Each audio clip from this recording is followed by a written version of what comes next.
Jardin 2018, on est au mois d'août. Alors, je vous présente mon jardin, où il est rendu. Donc, pour ceux qui m'ont suivi, l'année dernière, j'avais fait une tour. Cette année, j'ai décidé de faire 2 murs pour gagner en espace vertical.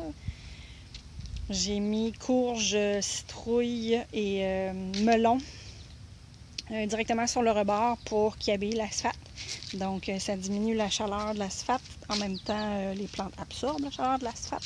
Donc, c'est bon pour des melons. Vous voyez, j'en ai 4 en vue. Il y en a 2 autres ici. Je ne sais pas si c'est des melons, toute la gang. Et j'ai 4 courges spagnes qui s'en viennent.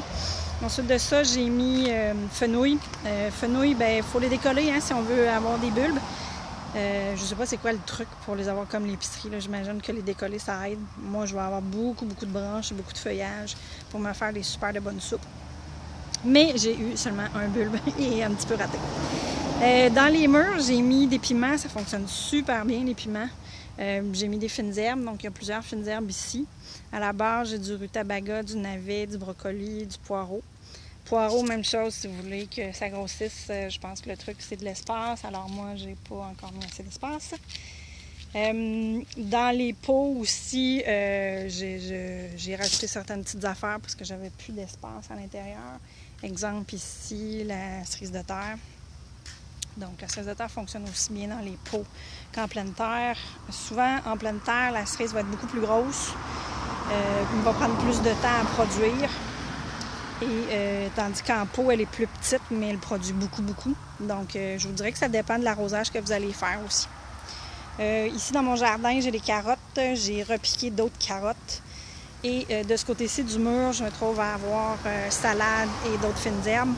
Les salades, on produit énormément. Sont montant en graines, il fait très chaud. Donc, ce qui fait que j'ai décidé de tout arracher et j'ai repiqué quelques-unes.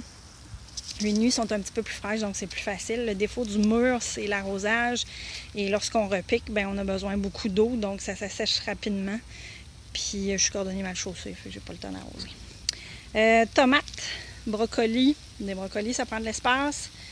Bétacarde, fonctionne super bien. Je fournis pas en bétacarde. Et sur le dessus de mon mur, j'ai mis du céleri rave et du céleri. Puis j'ai aussi mis des concombres, ce qui fonctionne très bien. Encore une fois, c'est l'arrosage qui est le plus important. On a un été qu'on n'a pas eu d'eau, donc super important d'arroser. Une petite intrue qui s'est invitée dans le jardin. J'ai décidé de la laisser là. Je fais des tests, moi j'aime ça faire des tests.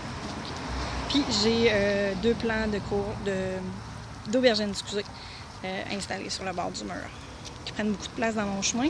Donc, je fais des essais. Donc, je vais faire les changements l'année prochaine. Donc, pour gagner en espace, le vertical fonctionne bien. Jouer sur 2 étages, quand on travaille avec des petites plantes au sol, et exemple comme ça ici, j'ai de la roquette au sol et j'ai mon brocoli qui est un petit peu plus haut. Donc, la roquette aime l'ombre. Ici, ça lui fait du bien vu qu'elle se fait griller complètement. Ensuite de ça, mes petites bébés carottes qui sont à la base de la bétacarde. La bétacarde, à un moment donné, elle va arrêter. Fait que je vais pouvoir gagner un espace pour mes carottes. Voilà mes petits trucs à moi, mes petites expériences. Puis moi aussi, je me prépare à mon jardin 2019. J'ai des petites idées. Donc, je vais m'amuser à récolter jusqu'à l'automne le plus tard possible. Et je vais aussi commencer à prendre des notes pour l'année prochaine. Bon jardinage!